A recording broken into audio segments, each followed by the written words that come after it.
Bom, olá, boa noite a todos. Nós estamos aqui em mais um bate-papo, né? O nosso Boteco em Frente ao Hospital. É um programa onde a gente, de tempos em tempos, reúne colegas da vida dura de manutenção hospitalar para a gente debater alguns assuntos, alguns temas, e vira e mexe a gente traz um convidado para falar sobre um assunto específico para que a gente possa trocar experiências, conhecer normas, conhecer boas práticas, conhecer, poder tirar dúvidas e esclarecer um pouquinho mais sobre esses assuntos que são parte do nosso dia a dia. Hoje eu convidei um colega que daqui a pouco eu apresento, feio pra caramba, nordestino, gente boa, miserável, vem para cá, nunca traz um bolo de rolo para os amigos, mas que tem muito conhecimento nos testes de painéis. Então, hoje, nós vamos conversar a respeito desses testes. O que diabos são esses testes? Como é que essas coisas funcionam? Tá bom? Boa noite, Renatão. Tudo bem? Boa noite, Marcos. Tudo jóia? Boa noite a todos aí que estão presentes.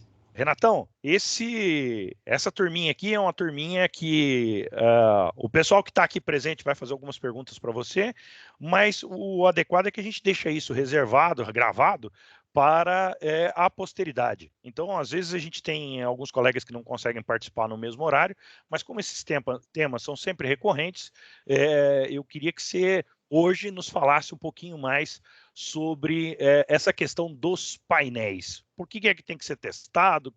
Como é que era antes? Como é que vai funcionar? Tá bom? Queria que você começasse dizendo um pouquinho mais sobre você. Quem que é o Renatão? Vamos lá, Marcos.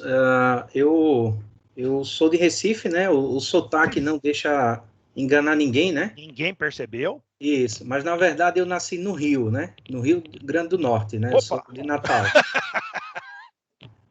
Então, sou potiguar, comedor de camarão, né? Potiguar vem do Tupi-Guarani, comedor de camarão. Então, eu sou engenheiro eletricista, sou formado há mais ou menos uns 15 anos. De carreira nessa área técnica, bom, é que eu comecei cedo, né? Mas eu tenho cerca de 25 anos entre o meu primeiro estágio, lá em 94, 95, até hoje, né? Passei por diversas empresas, né? Passei por empresas que realmente, onde eu adquiri uma bagagem muito grande, mas a empresa que eu estou hoje, que é a Schneider, onde eu estou há 17 anos, vou completar esse ano, né? Então, passei por várias funções dentro da Schneider, funções comerciais, e hoje eu estou na área técnica da Schneider, né? Então, eu trabalho no departamento de prescrição da Schneider, sou consultor técnico, né? E atendo essencialmente as empresas de engenharia e projetistas, né? Dando suporte técnico. Eu até brinco com o pessoal, eu digo que eu não sou um consultor técnico, na verdade, eu sou um pitaqueiro, né? Eu dou meus pitacos técnicos nos projetos. Trazendo essa experiência, trazendo não só a minha experiência, mas dentro da empresa a gente tem várias pessoas também experientes, né? E a gente vai buscar essa informação, une todas essas experiências, as soluções, e a gente desenha, né, uma solução mais adequada lá à necessidade do cliente, da empresa, né? E assim, eu tenho 44 anos, tá? Sou uma pessoa nova, como eu falei, e hoje vou começar a atender o mercado aí de São Paulo, né? Nessa minha vida de prescrição, né, que eu trabalho, já atendi a região norte do país, região nordeste, que eu sou daqui, né? Eu estou falando com vocês agora, eu falo de Recife. Atendi também o centro-oeste, né? Então, rodei bastante aí. E agora estou indo para o sudeste. Então, daqui a pouco eu chego no sul também, né? É uma promessa. Vai descendo. Queria contar aí um caso particular. Ele se chama Renato Rocha, mas ele fez uma cirurgia bariátrica e hoje ele é só o Renato Brita, tá? Que ele diminuiu demais o tamanho dele, então hoje ele é só Recomendo, uma pessoal, parte. para quem precisa, eu só tenho um arrependimento. Foi foda, hein? Eu só tenho um arrependimento, pessoal, não ter feito antes. E só contando um caos rápido de 1 minuto, esse mês eu estou fazendo a renovação da minha CNH, né? Antes até de ir para São Paulo, estou fazendo a renovação. E aí, quando eu fui buscar a nova habilitação com a nova foto, né? 40 quilos mais magro, a moça não queria me entregar a habilitação, não, porque Não é quando eu você, entreguei não. a velha, ela disse: Isso aqui não é você, não. Isso aqui é um monstro que te engoliu. Renatão, você vai ser muito bem recebido aqui em São Paulo. Renatão, você preparou alguma coisa aí pra gente? A gente está curioso para conhecer aí. Deixe-me compartilhar a tela. Fique à vontade, a gente te avisa quando tiver tudo no jeito. Tá bom.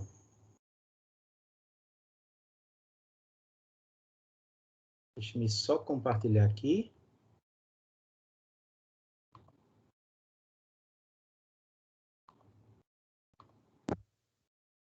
Nós já estamos com a companhia do Regis. Regis, boa noite.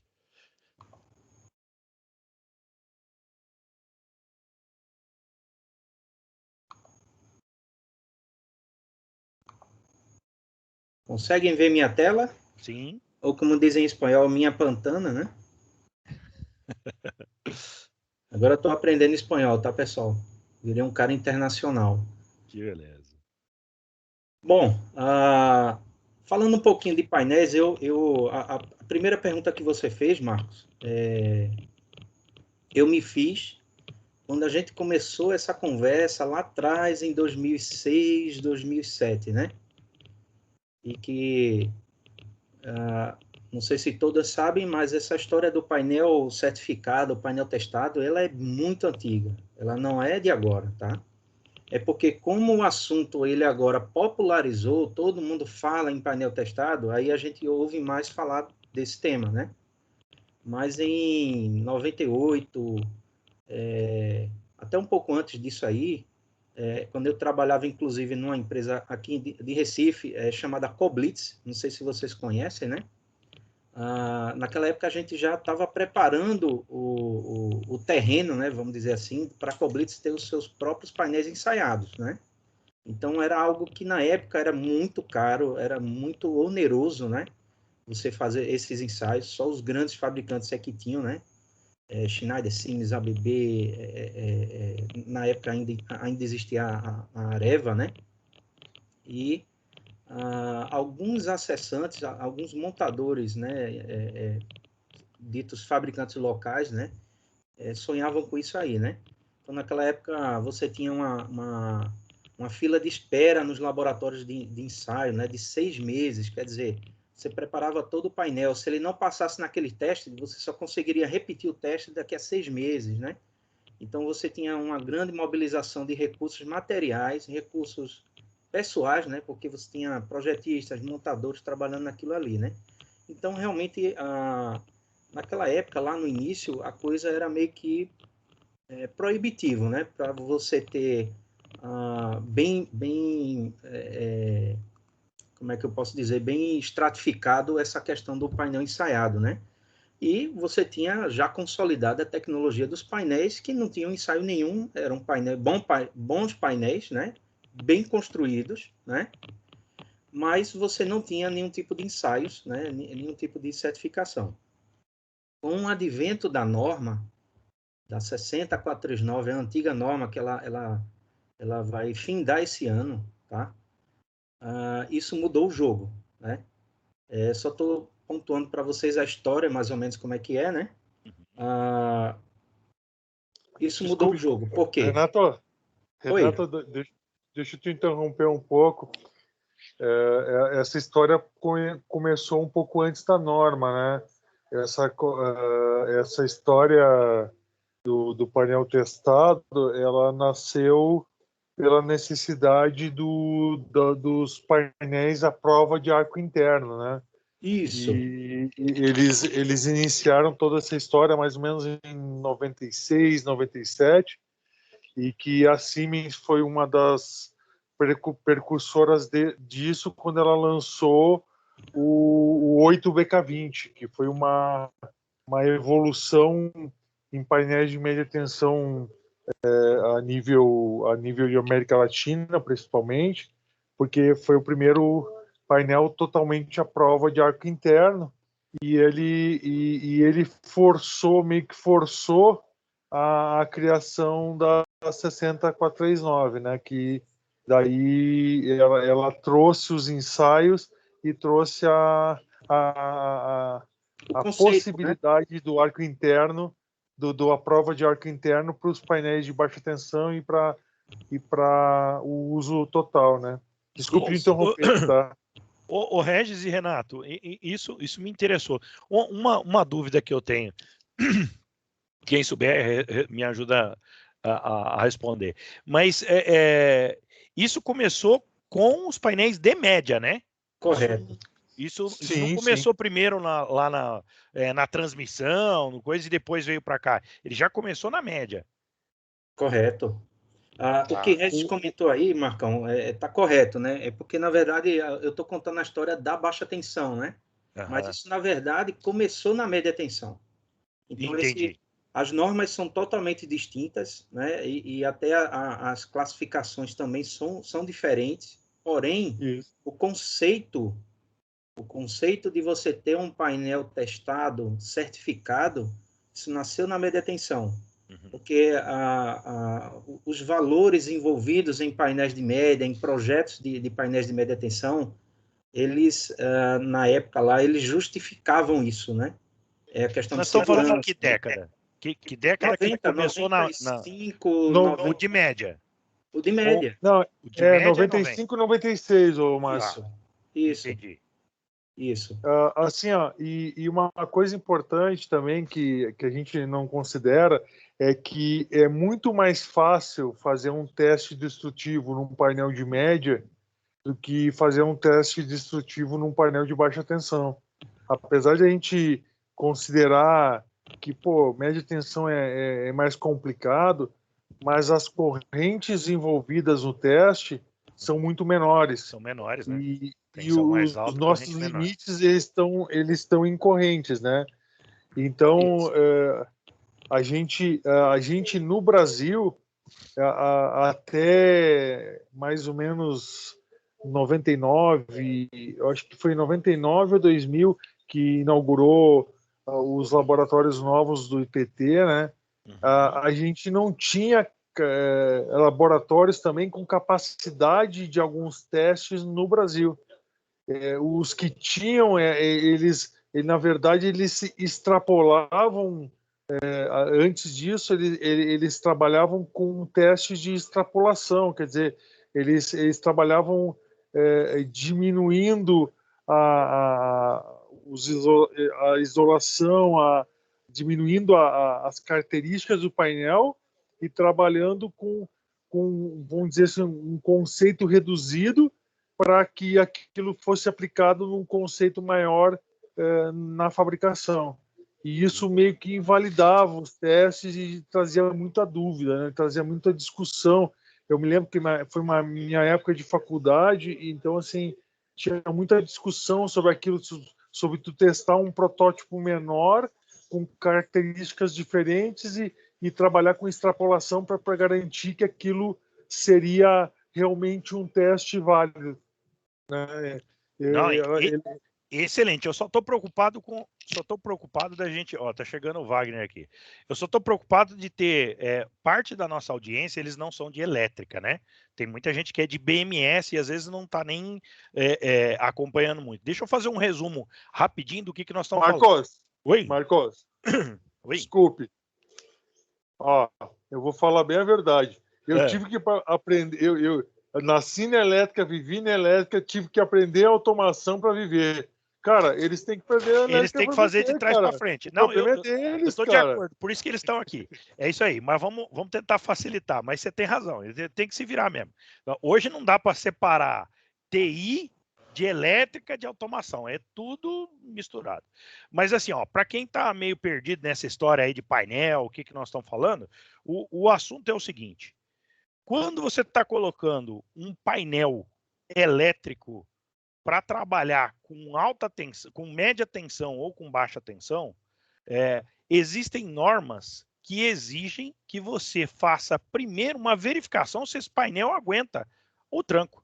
Então, esses testes que nós estamos mencionando, essa avaliação, esse primeiro teste que foi feito pela Siemens, o teste o laboratório do IPT que o Regis mencionou, são ou fabricantes ou laboratórios que estão fazendo uma extrapolação, quer dizer, um teste de verdade para ver se aquele projeto de painel, se ele suportaria aquilo ao qual ele foi projetado para fazer. Tá? Então, é sobre isso que nós vamos falar. O Renatão preparou aqui alguns slides e nós vamos entender como é. Eu espero que vocês me ajudem aí, me mostrem como é que é feito o teste, por que é que ele é feito o teste, se tiver erros, onde que estão os erros. Se você puder mostrar isso, se tiver essa informação, eu ia agradecer bastante, Renato. Tá bom. Então, eu proponho o seguinte, Marcos, eu vou continuar aqui com os slides, né? Uhum. E, pessoal, quem quiser colocar algum ponto de vista aí, alguma informação diferente do que está aqui, por favor, isso aqui é como propõe o evento, né? Um boteco, né? Então, é para interromper mesmo, é para a gente trocar ideias, tá?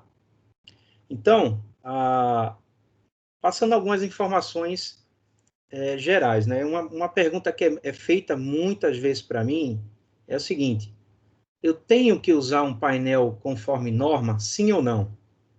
Né? A norma, pessoal, na verdade, ela é de uso voluntário. Não existe nada que diga assim, olha, você tem que usar a norma. Nada dentro da ABNT, né? Que é a Associação Brasileira de Normas Técnicas, né? Porém, existem algumas legislações do trabalho, normas regulamentadoras, né? A portaria 414 da ANEEL, essa portaria, em resumo, ela estabelece quais são os limites, né, os direitos e deveres do consumidor de energia elétrica, né, e das concessionárias, né, tá? E a lei federal, que é a 8078, que é o Código de Defesa do Consumidor, ela torna esses três documentos, né, ele torna o uso da norma obrigatório, né? Por quê? Tanto a NR10 quanto a 414, quanto ao Código de Defesa do Consumidor, eles apontam que qualquer produto, qualquer serviço que você vá oferecer no mercado, vá oferecer ao cliente, ele tem que estar em conformidade com as normas da Associação Brasileira vigente, que no caso é a ABNT, tá? Então, só para tirar essa dúvida aí, tá? Então, aqui estão os parágrafos onde determinam essa obrigatoriedade, entre aspas, né, do uso das normas, tá? Então, na NR10, você pode procurar lá. Na 414 também. Eu não vou ler aqui, tá, pessoal? Depois eu compartilho com vocês essa apresentação e vai estar toda a informação, tá? Eu quero deixar bastante espaço para a gente debater, tá bom? O Código de Defesa... Até porque norma é chato pra caramba, viu, não vou ler isso aqui, tá? Norma nós procura depois no trabalho. Aqui é boteco, a gente quer saber das coisas boas. Pois é. O Código de Defesa do Consumidor também estabelece isso, né? Então, uma coisa que até chama muita atenção, né? Esse artigo 12 dele aí, né? O fornecedor não poderá colocar no mercado produto de consumo, né? Produto ou serviço que sabe ou deveria saber. Não tem aquela história assim, mas eu não sabia. Você deveria saber.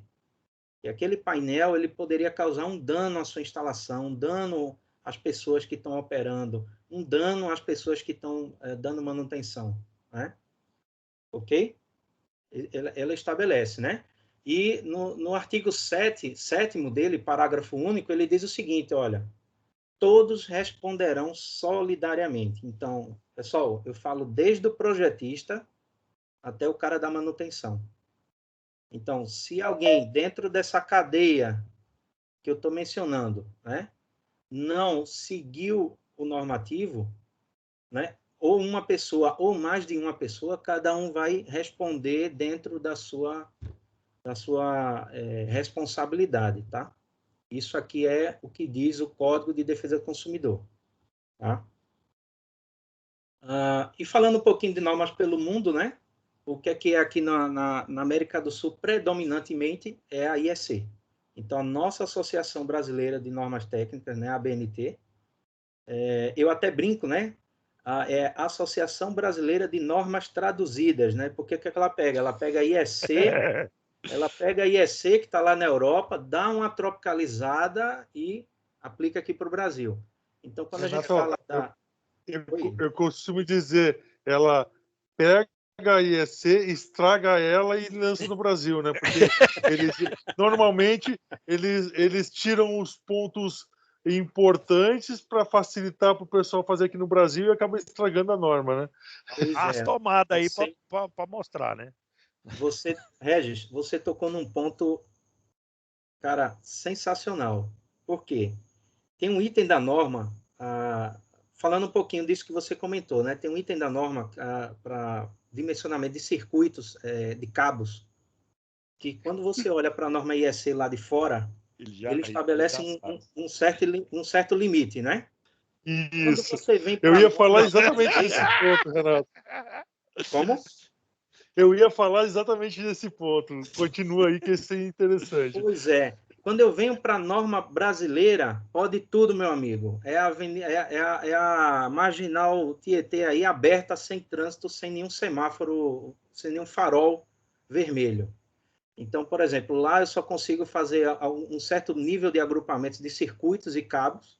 Se não me engano, são 3, né, na norma internacional. No Brasil, a tabela vai até 9. Então, é como você falou mesmo, eles flexibilizam às vezes até demais, tá? Mas, assim, não é uma crítica, né? É porque, de repente, o mercado brasileiro, é como eu estou comentando, né?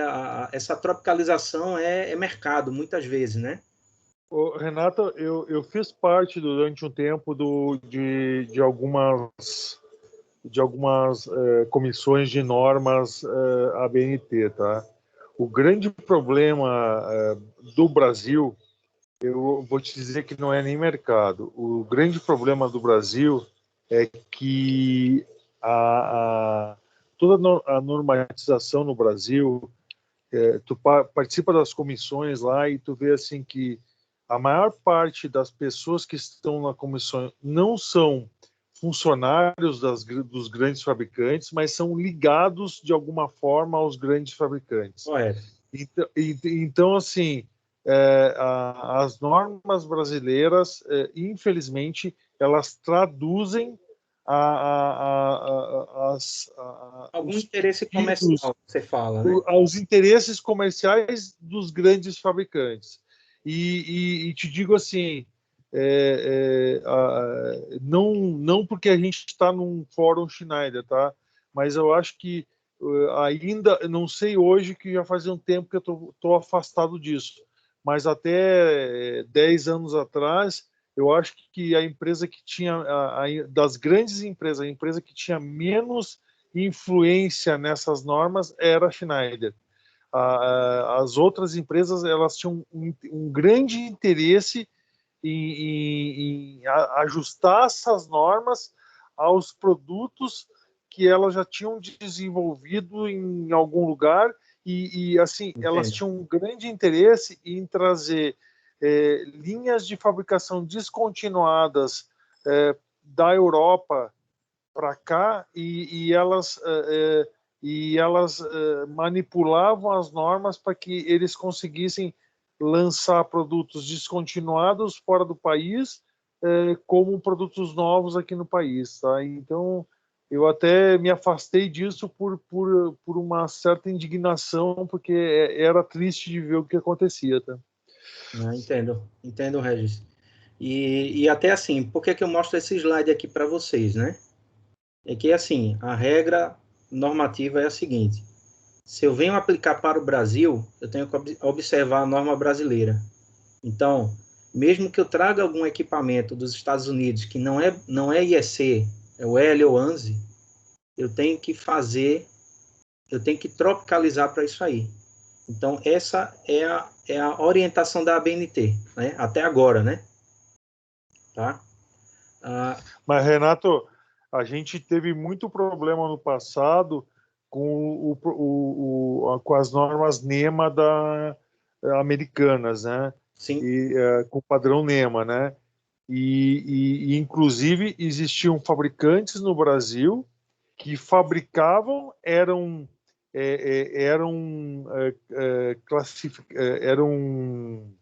liberados pela ABNT. Um dos casos é a PESA, né, que todo mundo conhece aí, de disjuntores aí.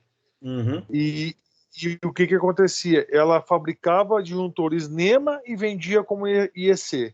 Ela fabricava dentro da norma NEMA, com todas as características físicas e construtivas da NEMA, porque era uma fábrica que tinha sido descontinuada nos Estados Unidos e eles compraram para cá, e eles vendiam como IEC. E assim, como NBR, né, IEC. Então, assim, até nisso, o Brasil ele acaba sendo, desculpe o termo, mas ele acaba sendo um pouco porco nisso, né? Entendo. Porque a gente ainda tem outros fabricantes aí que trazem ainda produtos de outras normas e simplesmente bota o selo NBR e diz assim, ó, ela está de acordo com a NBR, eles pagam e colocam, e elas não cumprem as normas NBR como deveriam, tá? Como deveriam, concordo. Tem isso também, né, Regis? Tem isso também. Bom, e por que usar a norma, hein, pessoal? É como o Regis bem colocou aí, e o Marcos, né? Como é que eu garanto que aquele equipamento que eu estou adquirindo, ele vai ter aquela performance que eu olhei no catálogo, olhei como dado de placa dele? Como é que eu sei que um painel ele realmente vai conduzir 2.000 amperes de barramento? Como é que eu garanto que aquele painel ele vai suportar 80, 100 kA de curto-circuito, né? Somente ensaiando, tá, pessoal? Então, a proposta aqui desse nosso bate-papo não é dizer que o que eu tenho para trás não serve ou não presta, não é isso. Muitas vezes, vários clientes, várias engenharias me perguntavam isso, né? Inclusive, engenharias que só o que o cara tinha de idade profissional era a minha idade em vida, né? Eu tenho, como eu falei para você, eu tenho 44 anos, eu atendo engenharias que ele está há 50 anos no mercado, né? E aí ele me perguntou, Renato, então tudo que eu projetei, tudo que eu apliquei está errado hoje? Não é que está errado, é que você não tem como garantir que aquilo que você calculou, né, vai realmente, aquele equipamento ele vai ter aquela performance, né? O ensaio ele vai servir para isso aí. Aí eu proponho um debate, pessoal. Estão vendo duas imagens aí? Me confirmam, por favor. Sim. Qual é a diferença do projeto da esquerda para o projeto da direita? Projeto, quando eu digo, não é o projeto em papel, mas o empreendimento, né? O empreendimento da esquerda e da direita. Todos os dois estão de pé lá e estão até hoje, né? Então, à esquerda eu tenho as pirâmides de Gizé. Elas foram construídas cerca, mais ou menos aí, 2.550, 2.560 anos antes de Cristo. E até o ano de 1300, quando teve a catedral, agora eu esqueci o nome, depois eu lembro para vocês, uma catedral lá em Londres, né? Foi a edificação construída pelo homem mais alta do mundo. Ou seja, ele ficou cerca aí de quase 3.000, 3.500 anos como o ponto mais alto construído pelo Homo sapiens, né? E você, do outro lado, à sua direita na imagem aí, você tem... Seria a Catedral de São Paulo? Eu acho que é São Paulo, isso mesmo. Fica em Londres, né? até 1310, se não me engano, é ela que superou a pirâmide, a partir desse ano, né? Quando ela foi construída. E do lado direito aí da imagem, vocês estão vendo o Burj Khalifa. Aí eu pergunto para vocês aí, é um debate isso aqui, hein, pessoal? Abram, por favor, o microfone aí, falem o que é que vocês acham, né? Qual é a diferença do empreendimento da esquerda para a direita? Marcão, quer arriscar? Eu quero. Por favor. O da esquerda foi caro pra caramba, bicho. Os caras gastaram a grana, viu? Porque você imagina para qualquer... Não tinha ferramenta. Como é que faz? As ferramentas era o braço. Imagina a quantidade de nego para trabalhar num negócio desse aí. Não que o outro não tenha muitas pessoas, mas com as ferramentas reduz muito, né? Ô Marcão, tu já viu, tu já viu aquela alienígenas do passado? Eles vão explicar que fizeram isso aí com tecnologia extraterrestre, cara, e era barato pra caramba, meu. E a do Burj Khalifa não tem extraterrestre, não tem ET ajudando. Boa, Regis. Pois é. Respondendo aí, pessoal, e trazendo para o debate, né? São 2 bons projetos, foram muito bem planejados, foram muito bem executados. A diferença é justamente isso que o Marcão colocou, né? É custo de construção, custo de projeto, né? Custos de material e garantia de performance, tá? Então, as pirâmides, elas estão, até hoje, estão lá em pé, né? Porém, só para vocês terem uma ideia, cada bloco desse aí, foram mais de 2 milhões de blocos de pedra, cada um pesando 2,5 toneladas para construir. E essa construção levou cerca de 50 anos para ficar pronta. Quer dizer, quase que o faraó não se enterra aí, porque ele não ia nem dar tempo dele morrer e ficar para entrar ali na pirâmide, né? Do lado de cá do Burj Khalifa, se não me engano, foram 4 anos de construção. Tá? Custos não tenho como comparar, não fiz esse levantamento, tá? Uhum. Mas a questão é o seguinte, o que eu quero mostrar para vocês com essas 2 imagens é a evolução da forma de construir e a garantia de performance. Então, com certeza, o Burj Khalifa, eu empreguei materiais melhores. Por que melhores? Porque eu fiz testes. Eu tenho teste de estrutura, eu tenho teste de material, eu tenho tecnologia, eu tenho engenharia por trás disso aí. Aqui na pirâmide eu tive arquitetos, tive um bom projeto, mas a execução ela teve que ser uma execução em larga escala, com uma utilização de material em larga escala também, para que eu garantisse que essa construção fosse que acontecesse, né? Oi, pode Renato, eu ia até mais longe, né? Desculpe, eu sei que o teu foco é painel de baixa tensão, mas eu acho que o painel de média tensão ele vai ser até mais fácil de entender o que eu vou falar, tá?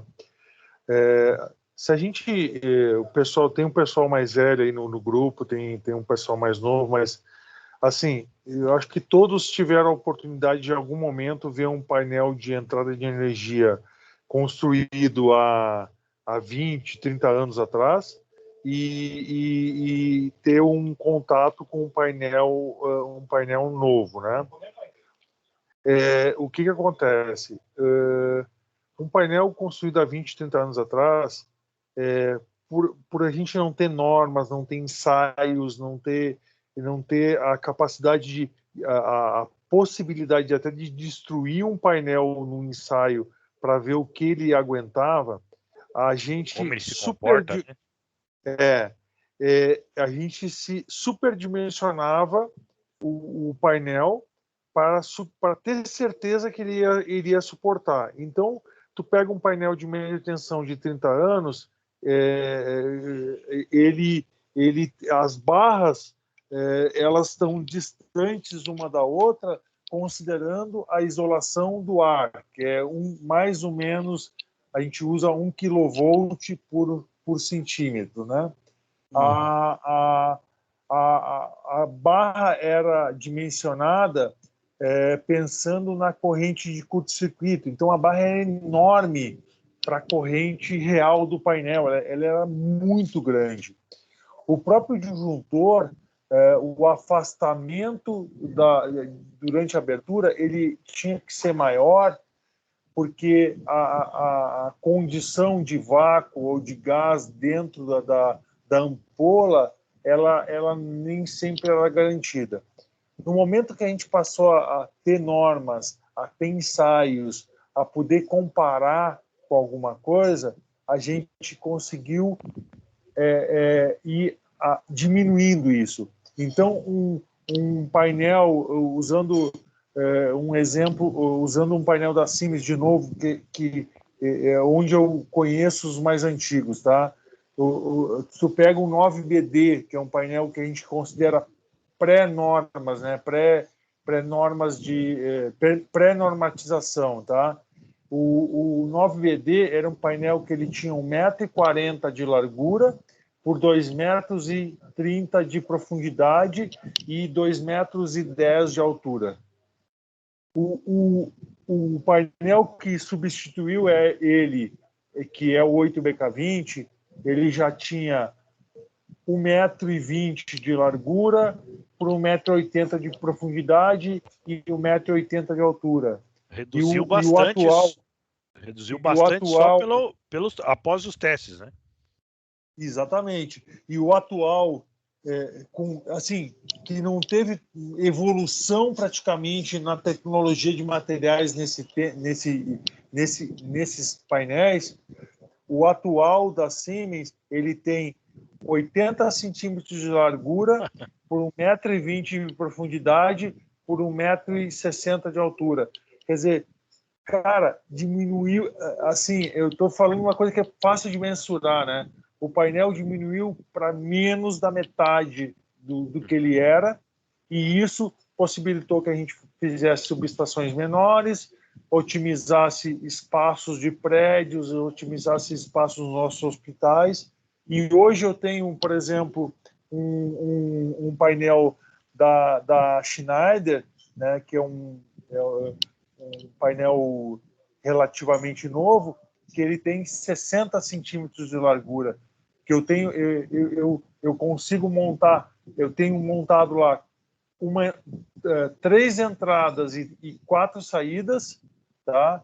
E ela ocupa exatamente uma baia onde estava um transformador de 1000 kVA antes, tá? Ela ocupa um espaço de 3 metros por 3 metros, de 9 metros quadrados.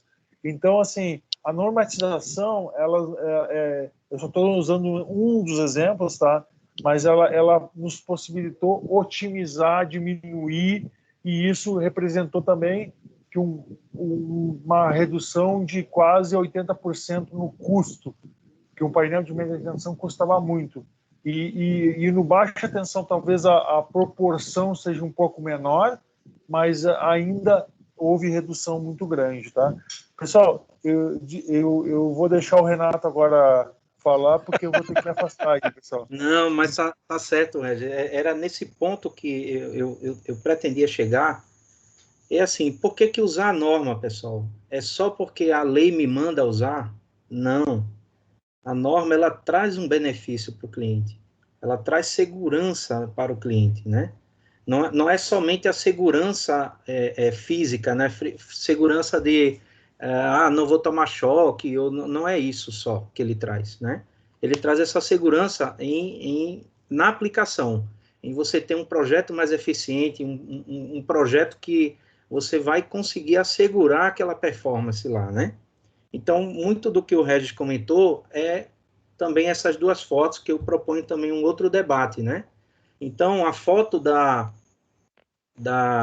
esquerda, deixa eu pegar meu pointer aqui, tá? Como é que eu vou garantir, pessoal, que essa barra vai aguentar o curto-circuito de XKA, de 15KA, de 25, se eu não ensaiei isso aqui? Como é que eu sei que esse isolador, no momento do curto-circuito, ele não vai romper e vai juntar essas barras aqui, provocando um curto-circuito trifásico muito mais nocivo para o meu painel e colocando a minha instalação sob um risco de incêndio, por exemplo. Como? É uma pergunta que eu faço para vocês. Tem um ponto também, até referente à norma, que ela é um conjunto de boas práticas, né? Isso. Então, ao longo desse tempo todo, tudo que fez certo ou errado, eles conglomeraram no documento que está a norma, né? Perfeito. É isso mesmo. É a história da aprendizagem, né? Então, esse comitê que até o Regis chegou a participar aí, é a questão, tem a questão comercial, sem dúvida, não vamos tirar isso aí, né? A gente sabe disso, né, pessoal? Mas eu acredito que a grande essência dos comitês ainda assim permanece a questão mais técnica, né? Essencialmente, né? Então, essas boas práticas aí que foram se aprendendo ao longo do tempo, né? Elas foram aplicadas na norma, elas entraram para as exigências normativas baseado nas experiências anteriores, né? Então, como é que eu posso assegurar isso, né? Então, você vê a diferença de conexão, por exemplo, num barramento de um painel convencional olha aí, ó. Chegou o nosso estagiário. Para um painel que é certificado, né? Então, você vê que eu preciso fazer aquela grande conexão aqui, enfiar aqui 5 parafusos atravessados um pelo outro. Não preciso. Por quê, pessoal? Esse tipo de construtivo aqui, ele foi ensaiado. Então, está garantido sobre um certificado do painel, tá? Que esse tipo de ligação aqui está assegurado. É engraçado, eu tenho uma história que, voltando um pouquinho aí, volto a dizer, eu não sou tão velho não, mas eu comecei um pouco cedo. Os primeiros clientes que eu atendi com painéis ensaiados, eles me chamavam na oficina deles e diziam, é para fazer esse tipo de montagem mesmo? Só com esses 3 parafusos aqui, por exemplo? Eles me questionavam isso. Porque qual era o normal deles? Era pegar essa barra, esticar ela até aqui em cima e enfiar aqui 6 ou 7 parafusos. Então, vai muito disso aí que o Regis comentou, né? Com a norma, a gente cria uma eficiência de materiais. A gente cria uma eficiência construtiva. E eu ainda acrescento ao que o que o Regis colocou, né? Não é só a questão de isolamento elétrico, de condução de corrente. É também elevação de temperatura, é também grau de proteção. Então, são itens que vão entrar na norma, que nenhum fabricante ou montador de painel convencional muitas vezes leva em consideração. Como é que eu garanto que o grau de proteção de um painel convencional ele é IP31, ou IP20, ou IP43, ou IP54? Oi? Testando. É testando, pessoal. Existe um teste. Ô, Renatão. Oi. E vem cá. Mas, cara, se está na norma, todas as empresas que estão ofertando painéis estão sempre colocando isso na norma, né? Então, o tempo todo. Então, eu, como um profissional de hospitais, na hora que eu estou construindo uma nova área, participando de um novo projeto, aí o projetista me pergunta lá os detalhes, eu não faço nenhuma exigência, porque eu já sei que todos os fabricantes de painel vão seguir a norma e vão te apresentar tudo por igual. Tô certo? Ou ocorra algum risco de, se eu não exigir isso, se eu não pedir isso de maneira explícita, corre o risco de eu receber gato por lebre? Sim, e inclusive esse ponto está na norma. Vou mostrar para vocês, tá? Mais adiante eu mostro na apresentação. Então, essa exigência por parte do usuário final, que seria o hospital, Marcos, isso faz parte da norma, tá? Então, existe o guia de especificação, que está na parte 0 da norma, que ele define o papel de cada agente na cadeia de fornecimento de um painel. O papel do fabricante, o papel do projetista, do especificador, o papel do montador de painel e o papel do usuário final. Vou mostrar para vocês dentro de 2 minutos. Pode ser? Fechou. Pode. Então, eu acrescentaria aí, Marcos, que assim, também tem que ter um trabalho do nosso lado, que a gente muitas vezes tem unidades que o cara não sabe nem pedir. Põe lá, eu preciso do painel elétrico com 5 disjuntores. Muitas vezes o pedido vai assim. Então, assim, a gente também tem que fazer um trabalho aqui do nosso lado dessa conscientização, né? Do cara saber o que é a norma e saber pedir o produto também. sem dúvida. Exatamente, Valdinei, é isso que eu quero. Com todos esse. Nós temos o grupo, né? O Renatão talvez não saiba, a gente tem um grupo no WhatsApp com mais de 60 profissionais que trabalham em hospitais. O nosso objetivo é crescer como profissionais e entender cada vez mais que existe uma grande responsabilidade que está do nosso lado e muitas vezes a gente nem sabe que tem essa responsabilidade. Então, esses bate-papos que a gente vem tendo sistematicamente é o que o Valdinei está dizendo. Muitas vezes o cidadão não tem nem ideia que tem essa preocupação, por isso os convites para esse tipo de conversa. Perfeito, muito bom. Então, pessoal, só dando continuidade aqui, traçando uma timeline aí do que vai acontecer nesse ano, tá? Eu gosto de destacar, tá? A antiga norma de painéis de baixa tensão 60439, ela vai perder sua validade, ela vai ser findada em dezembro desse ano, tá? Então, a partir do ano que vem, janeiro de 2022, passa a valer somente a 61439, tá? Hoje, as duas valem, e existe uma diferença importante entre as duas, tá? Que é justamente a questão da segurança. Em resumo, a 61439, ela está mais rígida com relação a 60439, ok? Então, aqui são as séries, né? Então, eu tenho a 60439, ela vai da parte 1 até a parte 5, e no caso da 61439, ela vai da parte 0 até a parte 7. Então, houve uma reestruturação aí das séries, tá? Pessoal, caso alguém queira saber com maiores detalhes o que é cada número desse aí, a gente pode marcar uma outra. Não vou detalhar isso agora, tá? Por conta do tempo aí nosso. Eu só quero que você mencione qual que é a diferença do termo TTA e de PTTA. Sim, perfeito. E aqui, na parte 0, pessoal, é o que eu acabei de comentar com o Marcão aí, que é o guia de especificação. Então, ele define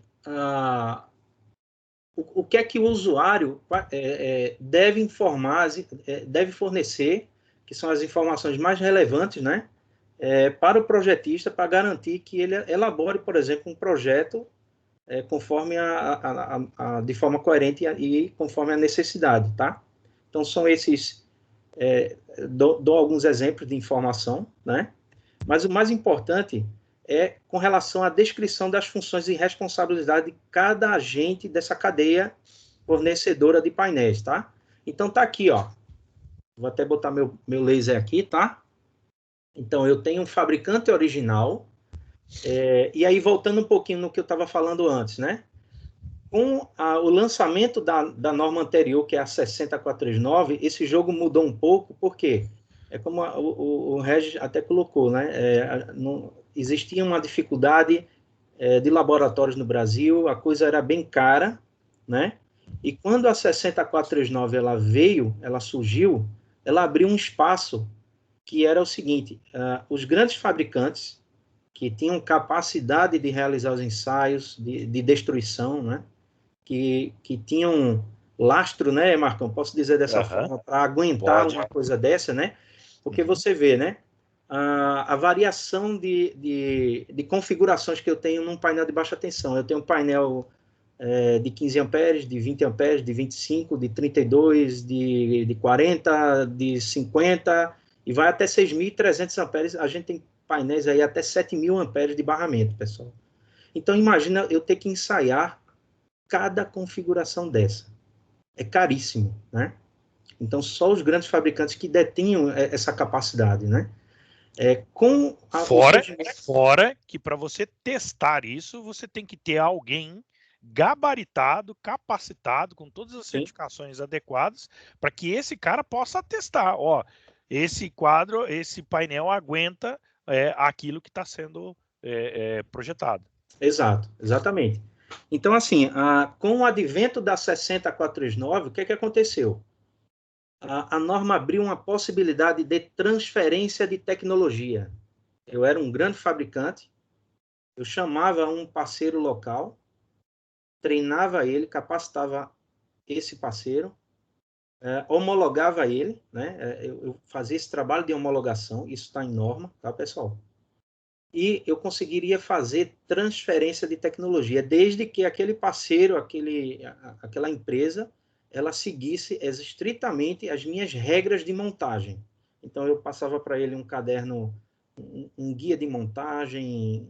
Então, isso aí abriu um leque gigantesco para os grandes fabricantes transferirem essa tecnologia para empresas locais, e isso ajudou na redução de custo desses painéis ensaiados, tá?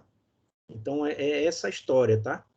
E hoje, isso está bem estruturado, né, nesse guia aqui, né, na 61439, que ela define quais são as responsabilidades e deveres de cada parte em relação à fabricação de um painel, né? Então, eu vou citar aqui para vocês. Então, o fabricante, né? Ora, o fabricante é o que detém a tecnologia, resumidamente, né? Então, ele fica responsável por realizar os testes, né? As verificações de projeto. Hoje, a gente não chama mais de TTA ou PTTA, vou chegar nesse ponto aí daqui a pouco, né? A gente chama de conjunto verificado, é a terminologia utilizada Isso, pela esse norma. nome que eu quero começar a usar. Conjunto verificado, né? Inclusive, hoje eu ainda pego muito uma mistura de conceitos, de terminologias. Às vezes eu pego especificações que vem escrito assim: o painel deverá ser do tipo TTA conjunto verificado. Como assim, Bial, né? Eu preciso Faz sentido, irmão. escolher para onde eu quero correr, né? Não posso correr para os dois lados ao mesmo tempo, né? O fabricante também, ele é responsável, como eu mencionei anteriormente, ele é responsável por transferir essa tecnologia na forma do treinamento, na forma de instrução de montagem e documentação técnica, tá? Então, hoje no Brasil, os grandes fabricantes, Schneider, ABB, Siemens, possuem parceiros homologados que conseguem fornecer seus painéis com certificações, tá? Conforme as regras de montagem de cada fabricante desse, tá, pessoal? Então, isso é o papel do fabricante original, que ele chama, né? Essa terminologia existe na norma, né? Qual é o papel do montador de painel, né? Ele vai selecionar os componentes conforme as regras do fabricante original, tá? Ele faz essa montagem elétrica e mecânica desse conjunto, e ele fica responsável não mais pelos ensaios as verificações de tipo, né? Que são os testes que são de destruição, que isso já foi feito pelo fabricante original, mas sim ele fica responsável pelos ensaios de rotina, que é... Para que servem os ensaios de rotina, pessoal? Servem para eu pegar os erros de montagem, ok?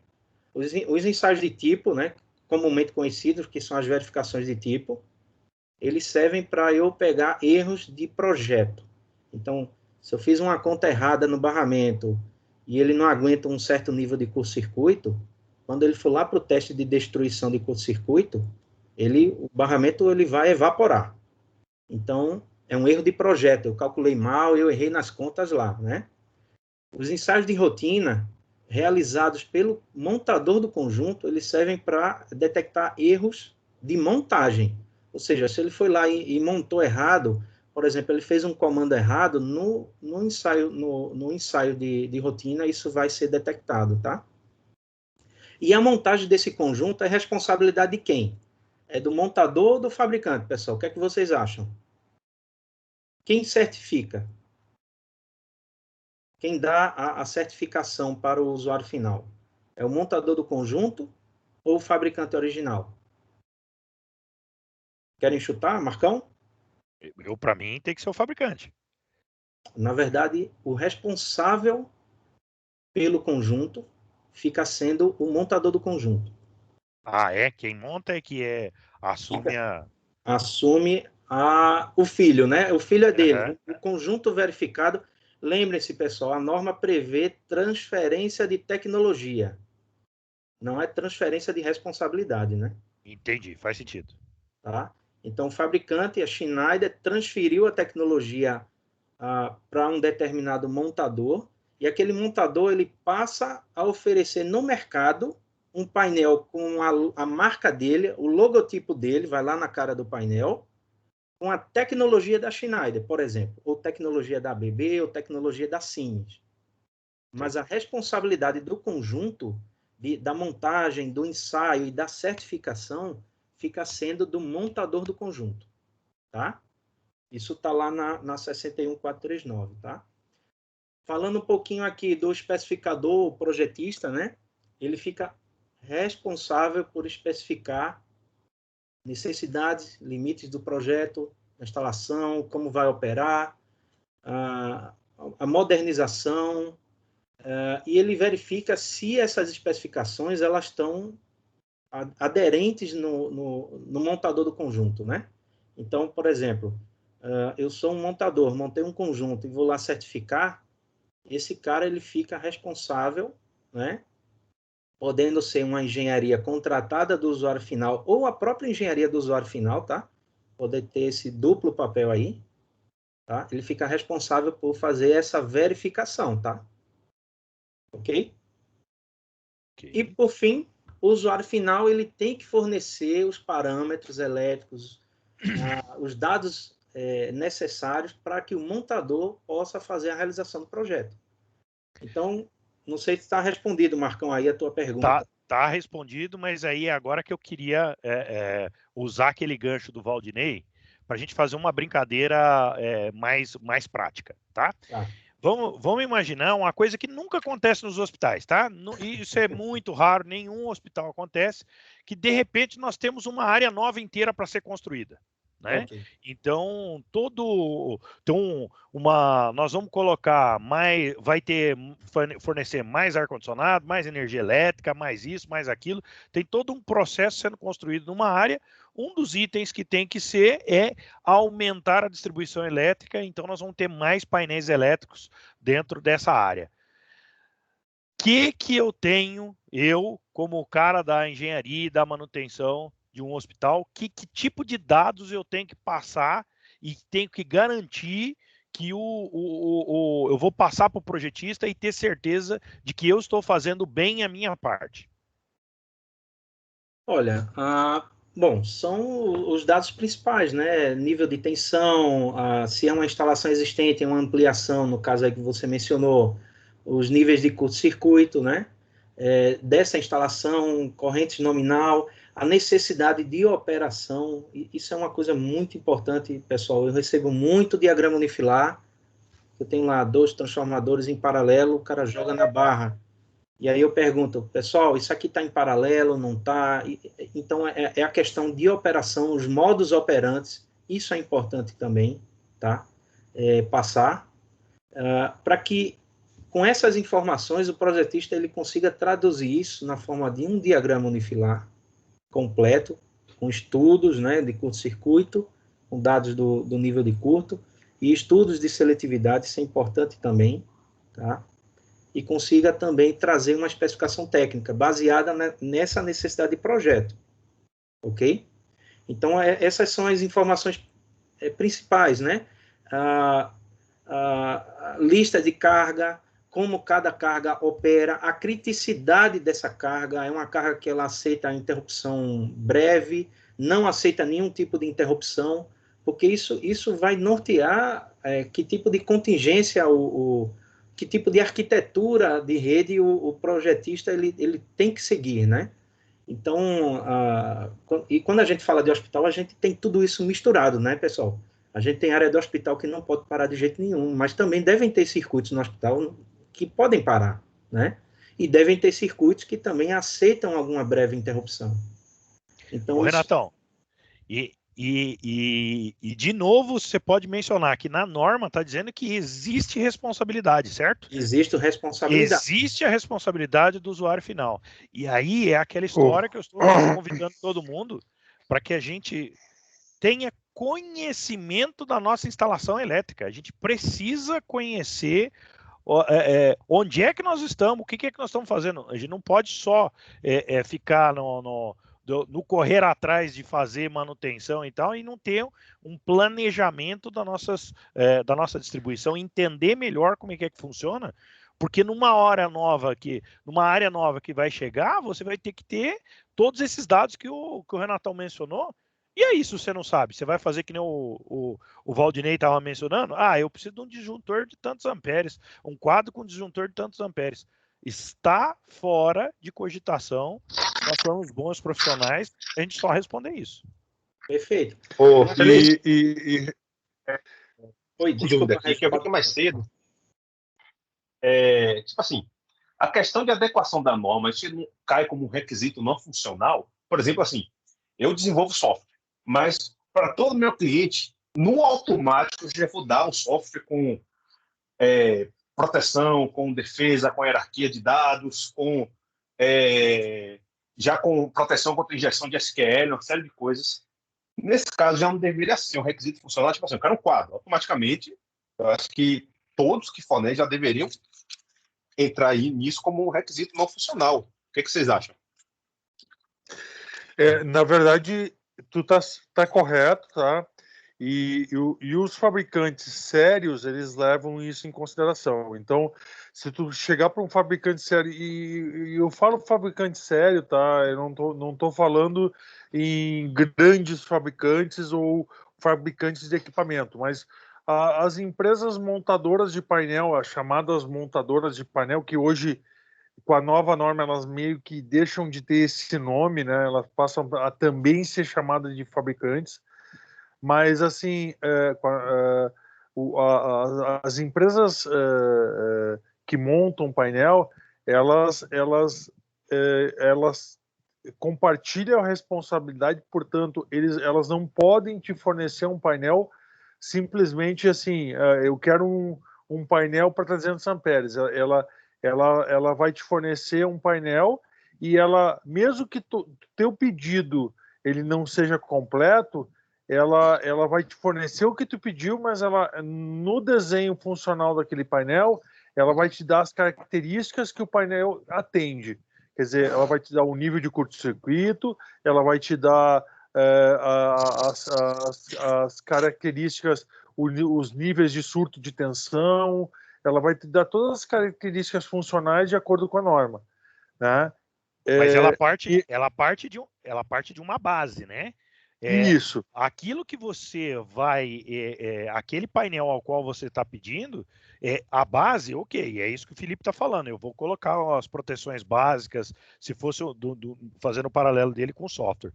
Mas as especificidades daquele quadro, eles precisam ser informados pelo usuário final, porque senão o montador de painel fica de mão amarrada, né? Se eu pegar e mandar uma especificação para a Schneider, tá? Uhum. Que eu quero um painel com um alimentador de 200 amperes, duas saídas de 200 amperes, tá? E olha que eu tô falando que já tá estranho, né? E mais duas saídas de 100 amperes, a Schneider ela vai me fornecer esse painel. E eu tenho certeza porque eu tenho esse painel fornecido pela Schneider lá no hospital. Lá eu tinha esse painel, né? A gente já modificou ele. Então, assim, mas a Schneider vai, de forma baseada na norma, ela vai me informar no desenho que aquele painel ele corresponde a tal situação. Quer dizer, o documento gerado pelo painel, ele vai ter os limites daquele painel. Isso, ela vai assumir premissas, né? Ela vai assumir premissas para conseguir te fornecer esse painel. Concordo. Exatamente. Então, assim, ó, nenhum fabricante de painel, e a mesma coisa com o software, tá? Nenhum fabricante, ele vai não fornecer o que o cliente pede.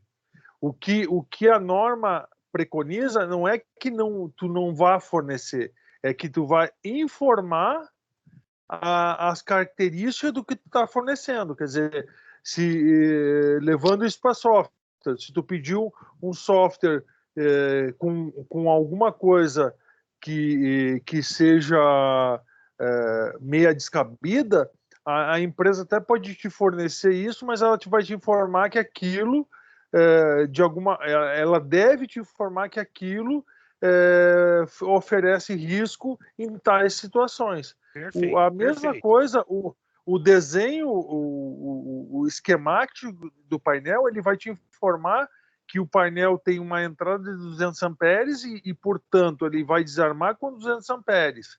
Ou se tu pedir um painel com disjuntor de 5.000 amperes e 3 saídas de 50 amperes, ele vai te informar que aqueles disjuntores de saída, que o painel teve a nível de curto-circuito rebaixado de 50 para 10 kA, porque os disjuntores de saída são 10 kA e o de entrada é de 50, então o nível foi rebaixado pelo que tu especificou. Então,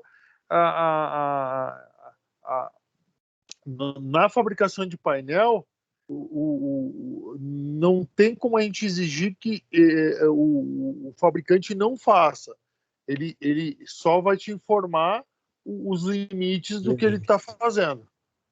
Isso. Não, mas deixa eu colocar uma coisa. É porque a hora que você não estava, o Valdinei, ele contou uma história aqui que é maravilhosa. Ele falou o seguinte, ó, tem um monte de usuário final que o que o cara pede, a única coisa que o cara pede é, eu quero um quadro assim com 2 disjuntores com essa característica e acabou. Vira as costas e vai embora.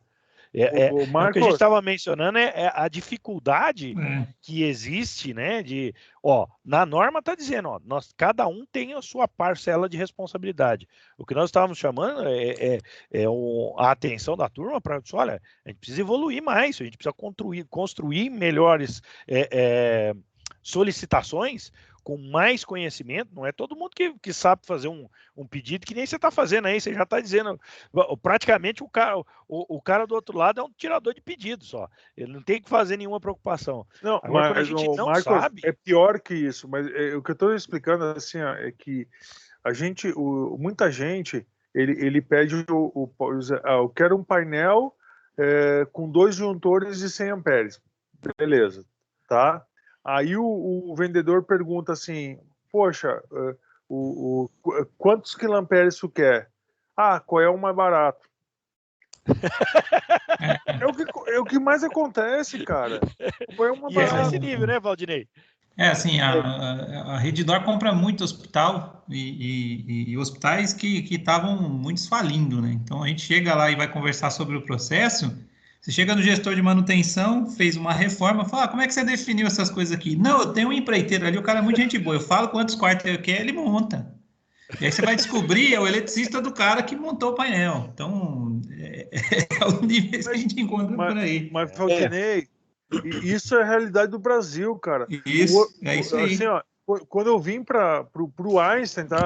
O todo-poderoso Einstein, cara, eu encontrei painéis num barramento que a capacidade, o limite de curto-circuito estava em 50 quilamperes. Eu encontrei painéis que os disjuntores, que o painel todo, ele estava limitado a menos de 5 quilamperes. E assim, é o Einstein, cara. Ele tem, teoricamente, tem dinheiro, tem prestadores. Então, assim, o desconhecimento e principalmente na área hospitalar se dá muito porque os hospitais eles consideraram e ainda consideram em parte como é que eu posso dizer assim, os sistemas elétricos como um custo e não como uma segurança. Quando eu entrei no próprio... até para o setor de manutenção inteiro, né? Ele olha a manutenção inteira como um custo. Então, assim, Assim, quando eu tive a oportunidade de chegar no Einstein e apresentar, no momento que eu cheguei lá, eu apresentei assim, com 10 dias de casa, eu apresentei um estudo, tá? Um estudo inicial, que depois eu trabalhei para refazer toda a base do sistema de potência do Einstein, tá? Isso custava na época 90 milhões de reais. Cara, os caras olharam para mim assim, cara, tu tá louco. E o meu diretor na época, ele bateu na mesa e disse assim, ó, ou vocês fazem isso aqui, ou daqui a 5 anos vocês estão no escuro. O hospital vai parar. E daí, só dessa forma, eles entenderam que precisava fazer. E ia acontecer isso mesmo. O hospital ia ruir, não tinha mais potência. Tinha quadros de média tensão que estavam funcionando com 90% da capacidade. Sabe? Então, a questão é que esse descaso com os sistemas elétricos é uma coisa corriqueira no Brasil, e tanto é que tu vai fazer uma casa, tu contrata o pedreiro, e o pedreiro mesmo faz a parte elétrica da casa. Ele é encanador, é o eletricista, é tudo, né? Pedrecista. É o pedrecista. Isso aí. Eu estava na dentista semana passada, tá? E a dentista tá reformando o prédio que ela tem o consultório lá, tá? O prédio é dela, ela tá fazendo uma reforma no prédio. E o pedreiro, ele também estava fazendo os móveis lá. Ele também é pedreiro, marceneiro. Uhum. E ele ajudava trocou ela como anestesista. Isso. E daí o cara tinha Boa noite, galera. Formou um balcão, né? E nessa reforma do balcão tinha uma torneira, aquela torneira de consultório médico, né? Que do consultório de dentista, né? Que tu aperta o botãozinho lá, liga com uma solenoide de máquina de lavar lá para ligar ligar a água da torneira.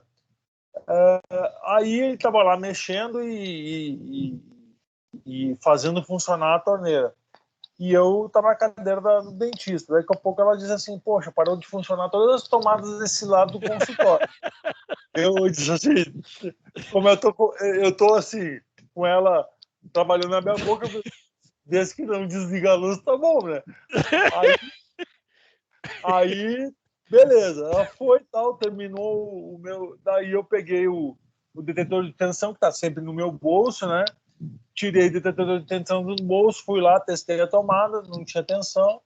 Fui no quadro lá, achei já mostrei para ela, ó, os disjuntores que são padrão NEMA, não são padrão IEC. Então, né? Os disjuntores já estão cansados, então ele não desarma mais. Ele já está com as molas internas desgastadas, então ele só desencaixa, né? Isso aí, viu, Regis? É o famoso disjuntor amigão, que é aquele que diz assim, tô contigo e não abro, né? Exatamente. Aí o disjuntor, para descobrir que o disjuntor estava desligado, eu tive que fazer aquela velha história, ter que desligar e ligar ele de novo para ver se ele estava realmente desligado, né? Aí religou, daqui a pouco vem da sala do que estava o pedrecista lá, vem aquele... O solenoide está direto, né? Aí cheguei lá, o cara assim, não, eu acho que a bombinha tá queimada. Aí o cara pegou, apertou o botão. Quando ele apertou o botão, assim, pum! E eu ouvi aquele disjuntor desarmando ao longe, né? Aí eu disse assim, cara, tu mexeu nesse botão aí? Não, eu arrumei aqui, que eu troquei o cabo e tudo, né? Aí eu desliguei o plug da tomada, que tinha um plugzinho na tomada lá, desliguei o plugzinho da tomada, e pedi para ele uma chave de fenda, fui lá, tirei o botão, né? É um interruptor de campainha, né? Que tá perto do chão, assim. Aí fui lá, tirei o interruptor. Quando eu abri o interruptor, ele pegou os fios da tomada, um cabinho PP, né? Pegou os 2 fios que ele ligou no plug, ligou os 2 fios, um em cada borne do interruptor, e ligou os 2 fios, emendou os fios junto e levou até a solenoide. Então, quando ele ligava na tomada, a solenoide já ligava. Quando ele apertava o interruptor, ele fechava um curto e desarmava. Cara, ô, Regis, tudo isso aí na sua sessão do dentista, você foi fazer essa consultoria aí, pá. E daí eu disse para ela, né, pô, vou arrumar pra ti. Daí eu arrumei e tal, né? Aí o cara olhou para mim assim, mas tu não é um bom eletricista. É pedreiro também? Ele perguntou, não. O senhor é pedreiro também? Ele disse assim, mas tu não é eletricista mesmo, né? Eu disse, por quê? Não, porque o senhor não consegue esticar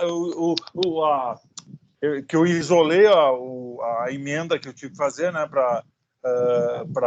com a fita isolante e, claro, quem sabe da minha história, eu não consigo ainda esticar uma fita isolante decentemente porque minha mão direita ainda não está, ela ainda está meio desligada, né? E ele disse assim, não, porque o senhor não consegue, não sabe isolar direito o fio. Eu disse, não, ele isso foi cara, né? Você teve que ouvir isso de um pedrecista, é isso?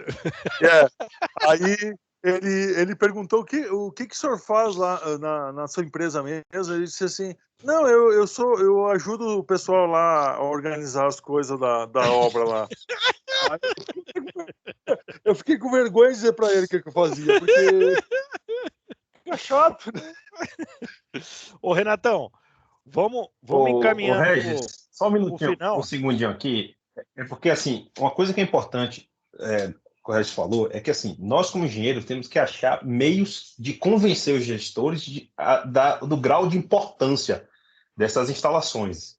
Então, assim, eu tive um problema parecido que ninguém queria investir e foi simples. Um dia que os diretores estavam lá embaixo, vocês têm 5 minutos. Aí eles me acompanharam e falei assim, olha, essa aqui é a realidade de vocês. O hospital cresceu, mas aqui embaixo continua a mesma coisa. Vocês sabem o conceito de missão crítica? Que isso aqui, parar, acabou, atividade fim. Então, hoje, vocês dependem de 3 centímetros, que é a distância entre o contato do disjuntor. Se esse cara abrir, já era. Aí, depois disso tudo, que eles foram lá, que viram a realidade, porque, assim, eu ainda tenho unidades que eu tenho quadro com fio rígido ainda. Tem um fio de 6 milímetros, que eu não consigo dobrar o fio, com toda a força que eu tenho, entendeu? Então, Mas o importante é achar o caminho das pedras. Hoje... Essa informação ela é maravilhosa para todo mundo que está ouvindo. Antes de fazer isso que o Felipe está falando, a gente precisa, o nosso time precisa estar consciente disso. Nosso time precisa entender. Próximo passo, entendeu? Tem que de verdade chamar as pessoas responsáveis e mostrar, ué. Mas, Marcos, o problema maior, cara, é quando a gente tem o que mostrar, é legal, sabe? Quando tem uma subestação caindo aos pedaços, quando tu tem uma coisa feia para mostrar, para pegar o diretor e mostrar lá, mas quando tu tem uma manutenção competente, tu mantém uma subestação durante 30, 40 anos e tu entra na subestação, a subestação parece nova, cara. Parece nova. Então, assim, como é que... Tu imagina assim, quando eu fui convencer os nossos diretores a fazer a reforma do sistema, eu tinha uma subestação de distribuição que eram com disjuntores a pequeno nível de óleo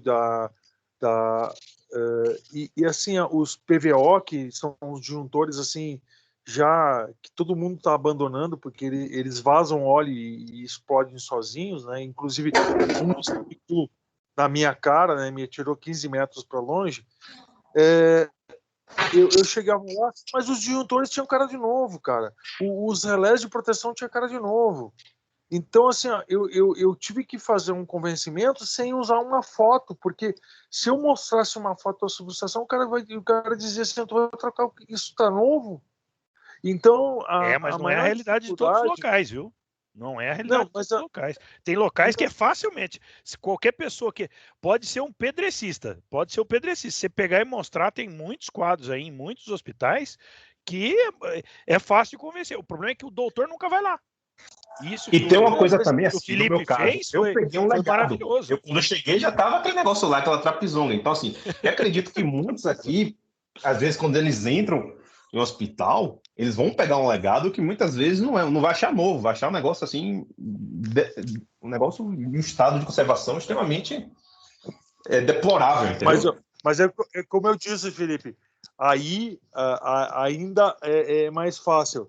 Eu me lembro que quando um colega nosso aqui saiu daqui e foi para...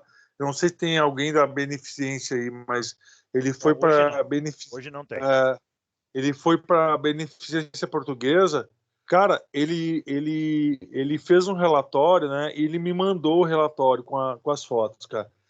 Sem mentira, assim, ó, tinha um painel, aí daí do painel saía um cabo, devia ser um 120 milímetros, ele chegava numa madeira, naquela madeira tinha um disjuntor, uma chave seccionadora parafusada na madeira, e debaixo da chave seccionadora devia sair uns 80, 90 fios de 2,5, 4 milímetros, coisa assim. E isso, então, assim, ó, quando ele mostrou essa foto lá na diretoria, quando ele levou essa realidade para a diretoria, cara, eles investiram na hora. Eles disseram, não, cara, nós temos que investir. Mas, assim, eu estou colocando porque isso. tem gente... Responsabilidade. Gente, nós somos contratados por quê? Porque vocês são bonitos? Não, porque vocês são. Cara, vocês é que mandam na manutenção desse negócio. Se vocês veem que tá ruim, tem que levar isso, tem que fazer um plano, tem que fazer um planejamento. Se precisar de ajuda para convencer, de documentação, temos que fazer, mas tem que ser feito algo. Marcos, a responsabilidade tá aí, ó.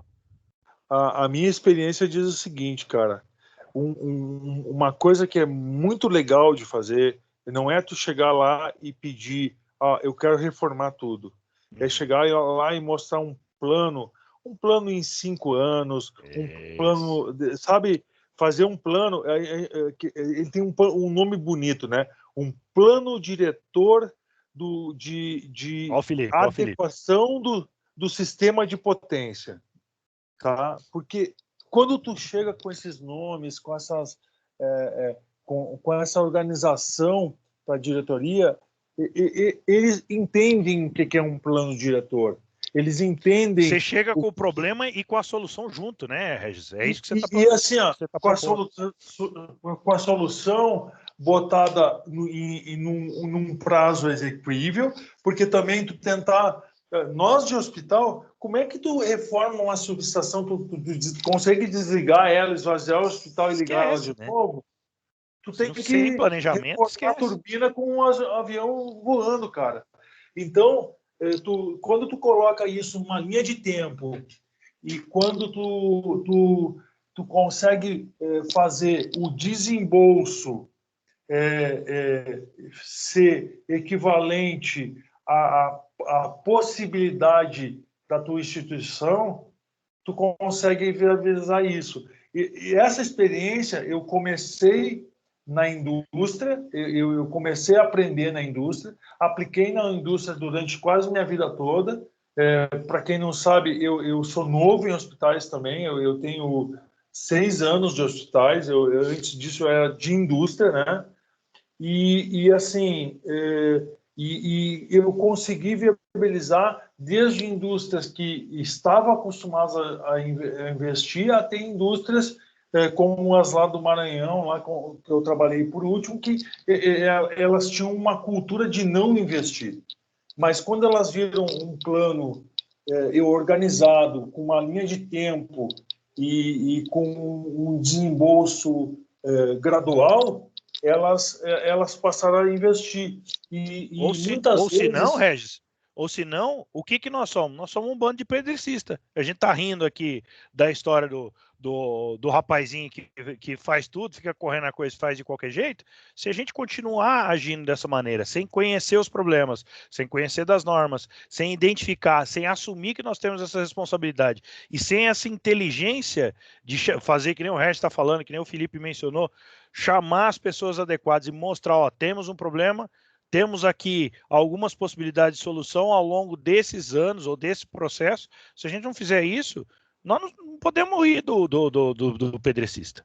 Agora, deixa eu pedir, Renatão, senão o nosso prazo aqui fica muito longo, eu queria que você terminasse com as definições, né? Por que chama PTTA, TTA? Ah, tá bom.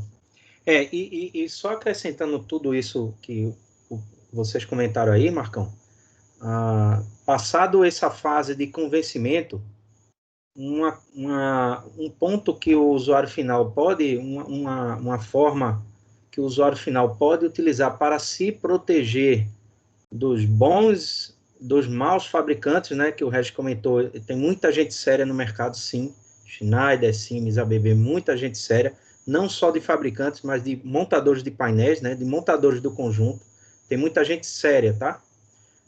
Que segue a norma, que orienta, ele não simplesmente faz uma venda, ele faz uma venda consultiva.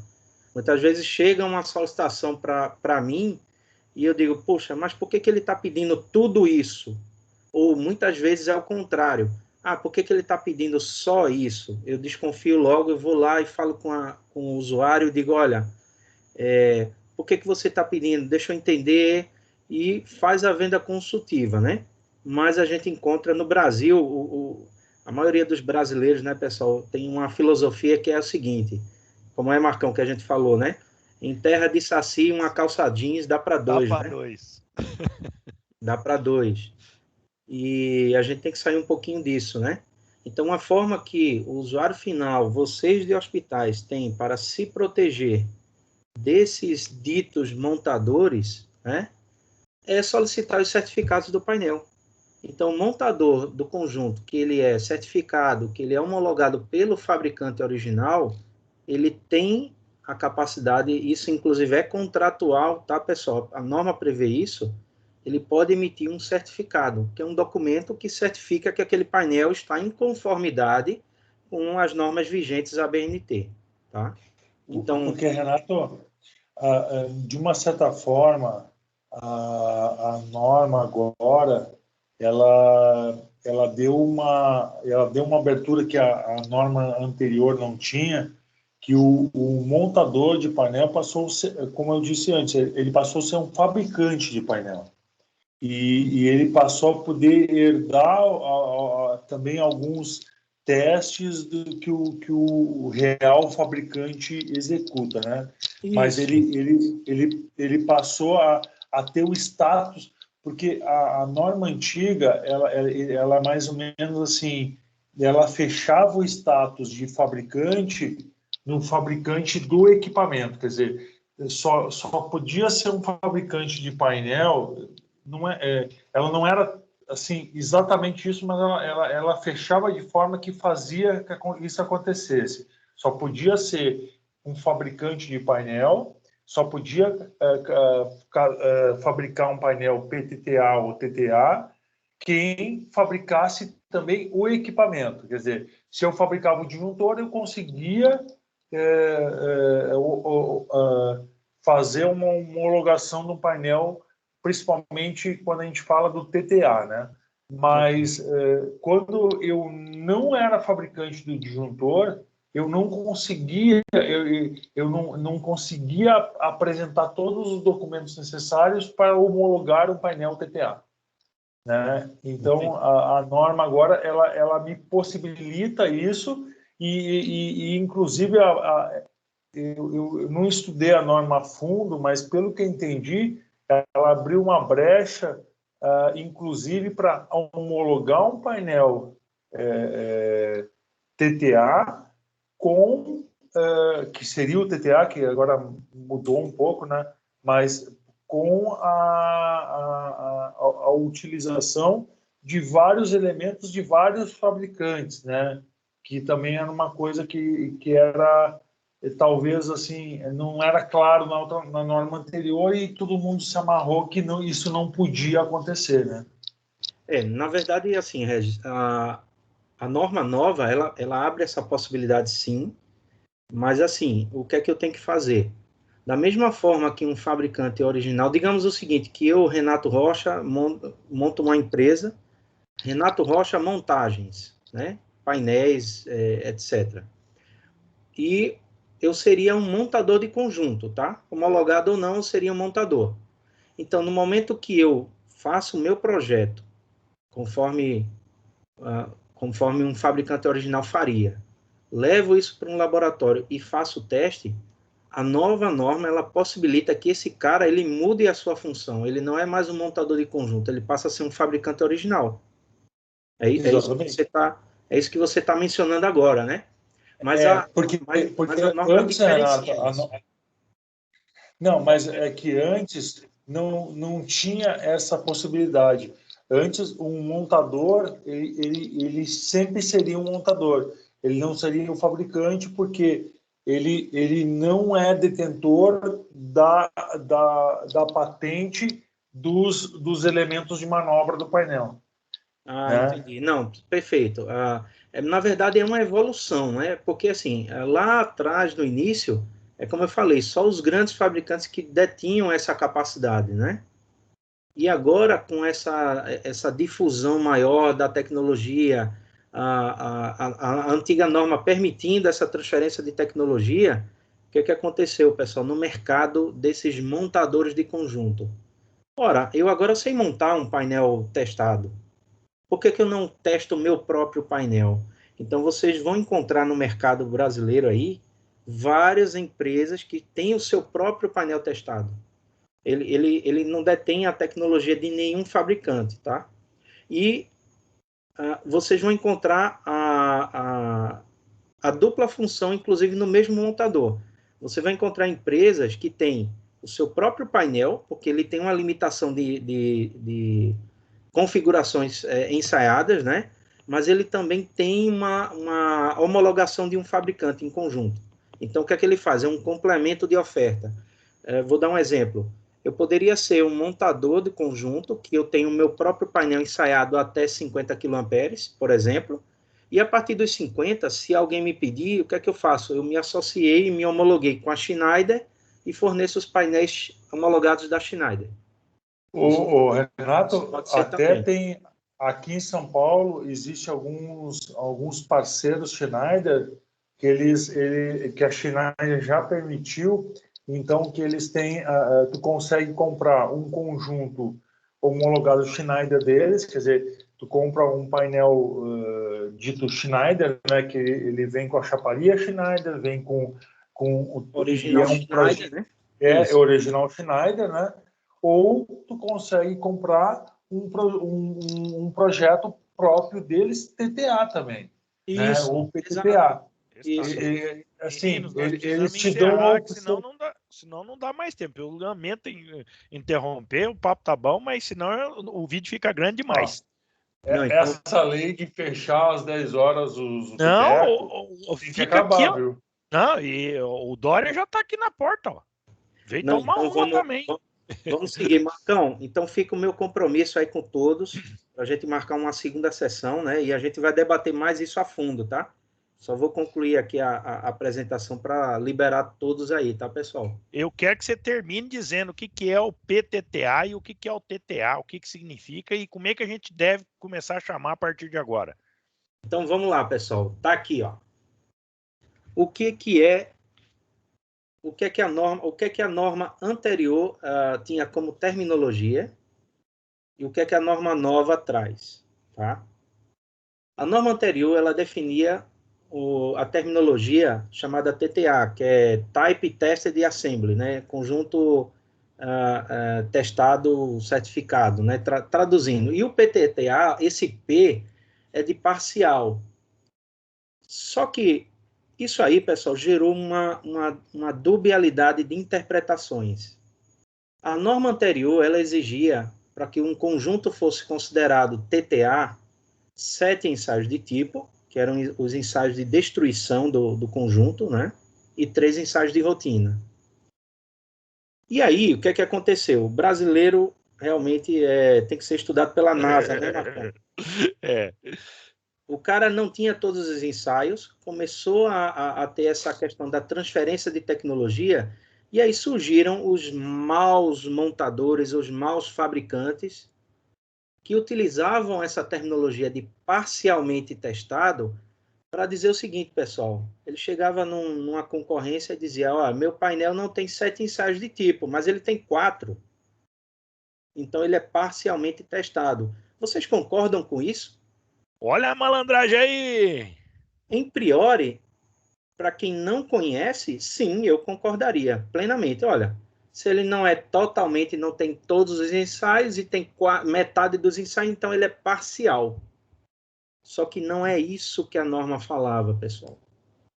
O PTTA, parcialmente testado, significava que ele realmente não teria os ensaios 100%, mas ele poderia fazer a extrapolação por cálculo de 3 ensaios de rotina, ou, perdão, por 2 ensaios de tipo, né? Que é elevação de temperatura e curto-circuito, mas desde que essa extrapolação viesse de um conjunto previamente testado TTA. Então, por exemplo, eu era um fabricante que eu tinha painéis TTA ensaiados com 7 ensaios de tipo até 60 kA. Só que aí chegou alguém e me pediu um painel lá que não era 60 kA, era de 50. Mas dentro dos meus ensaios que eu tinha feito especificamente, eu não tinha 50, eu tinha 40 e tinha 60. Então, eu poderia fazer uma extrapolação por cálculo, baixando isso aí. Olha, eu tenho um painel que foi ensaiado em 60 kA e eu posso fazer uma extrapolação por cálculo e dizer que esse aqui ele é parcialmente testado e é de 50 kA. Eu ia fazer cálculo de distância de isolador, tamanho de barra, etc, etc. Tá? Então, essa extrapolação ela sempre tinha que derivar de um painel TTA. Então, ou seja, pessoal, eu tinha que ter um painel TTA ensaiado para fazer essa extrapolação. E aí o que é que o pessoal fazia? Eles invertiam a conversa. Ele dizia, olha, não tenho todos os ensaios, então meu painel é parcial. Uhum. Isso aí era uma malandragem que era utilizada, tá? Coisa linda, né? Coisa E detalhe, linda. eu só poderia fazer isso em 2 ensaios, que era elevação de temperatura e curto-circuito. Os demais ensaios eu tinha que ter Continuava feito... obrigatório. Uhum. Os 5 ensaios restantes são obrigatórios.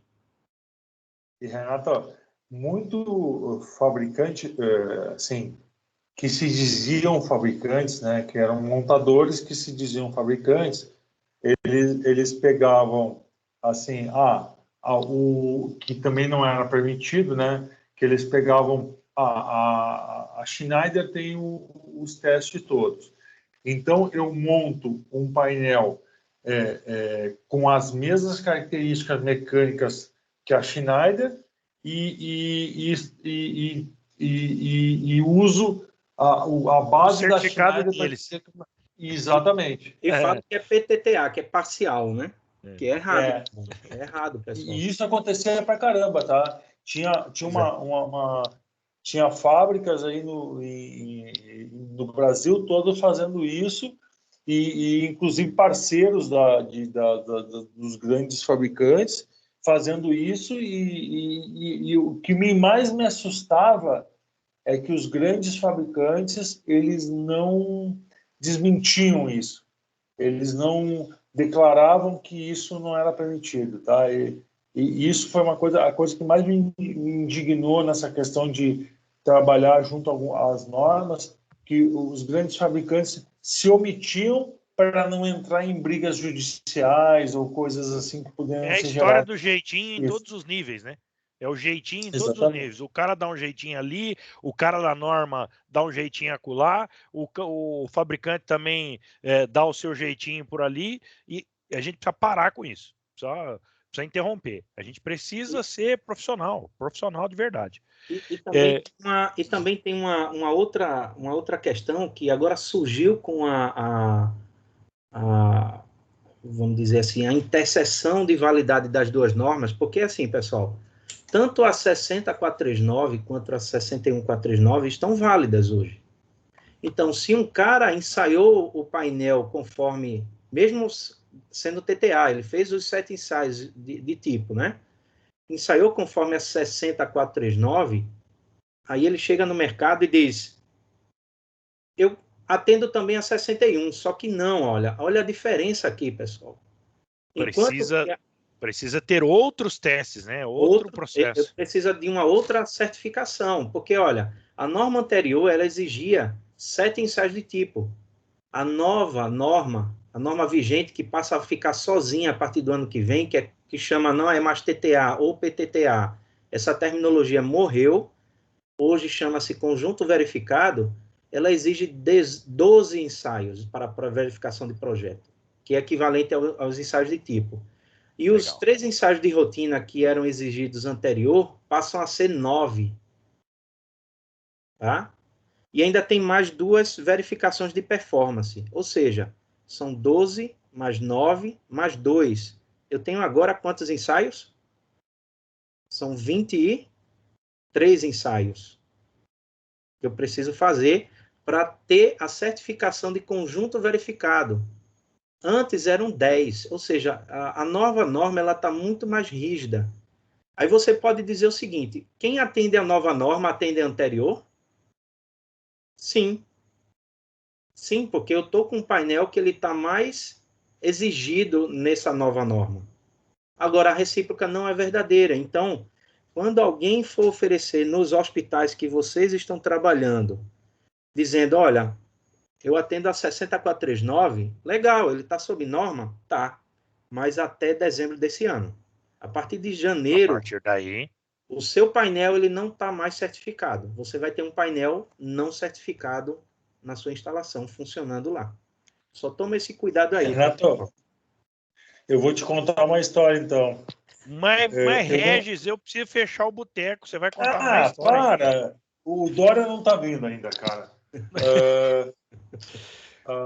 Tem grande fabricante no Brasil que ele está vindo com essa história. Eu atendo a norma antiga e eu atendo a norma nova, daí a gente pergunta assim, mas tu está fazendo todos os ensaios e verificações da norma nova? Não, mas com a antiga eu atendo a nova. E assim, ó, é grande fabricante, tá? Vamos dizer assim, ó, dos 3 maiores, tá? E eu, inclusive, tive uma discussão bem acalorada com o engenheiro deles, porque, assim, cara, não dá, ninguém faz milagre, cara. Né? Daí... E assim, ó, pessoal, eu vou passar para vocês essa apresentação, eu não vou detalhar agora, não dá mais tempo, mas nessa apresentação tem cada norma, tá? Cada ensaio, o que é cada um? Impacto mecânico, içamento, grau de proteção, não está no detalhe do que é feito, tá? Mas ele menciona aqui, tá? Me manda em PDF, tá? Porque aí eu boto no grupo lá. Perfeito. Fechou? E tá aqui essas verificações de projeto, verificações de rotina, tá? Os conjuntos MCP, que é a parte 2 da norma, ela vai estar aqui também, que trata justamente, Regis, que você até mencionou, do ensaio de arco interno. Não é ainda exigido pela legislação brasileira, mas já está na norma, tá? Isso pode ser um segundo debate nosso aí, tá? E para fechar, pessoal, ninguém vai comprar um smartphone sem Wi-Fi integrado, né? Então, quando a gente fala em painel, a gente tem que falar que o painel ele deixou de ser só um painel que abre, fecha e protege para ser um centro de gestão da sua energia elétrica, tá? Então, comparando com a telefonia, nos últimos 25 anos, a gente saiu desse PT550 aqui, né, o tijolão, que era o painel que liga, desliga e protege, porque aqui ele só fazia isso, só recebia chamada e só telefonava de volta, não era? E hoje você tem um aparelho que não é mais um telefone, é sim um smartphone, que ele é um centro de gestão da sua vida. Aqui você tem agenda, tem calculadora, tem grava vídeo, câmera fotográfica, é câmera filmadora, é tudo, né? É e-mail, tá tudo aqui dentro. Então a gente tem que sair disso para isso, né? A mesma coisa, eu faço esse comparativo bem interessante aqui, né? Que assim, se a gente não buscar essa evolução, a gente vai se tornar essa turma aqui, ó, que está na esquerda. A gente tem que virar essa turma que está na direita. Tá? Ok, pessoal? Então, a gente tem que sair do sistema molecular, conhecem? Eu pego meu painel e mando o moleque lá tomar as anotações. É o sistema molecular para o sistema conectado, tá? Eu agradeço. Na apresentação tem meu contato, tem o QR Code aqui com acesso à minha página de LinkedIn. Por favor, se conectem lá comigo para a gente trocar experiência, informações. E agradeço o espaço que foi dado. Foi um prazer, foi uma honra estar conversando com vocês hoje, tá? E fico à disposição de quem precisar e tirar alguma dúvida comigo. Fico à disposição. Marcão, obrigado aí. Uma boa noite aí para todos. Nós é que agradecemos. Renato, uma última aí, ó. Vamos lá, tu me deixou triste só do seguinte, cara. Naquela apresentação dos telefones celulares, eu tive todos menos o iPhone, que eu ainda não tinha o iPhone. Daí eu fiquei triste. Um abraço, pessoal. Tchau. Um abraço, Regi.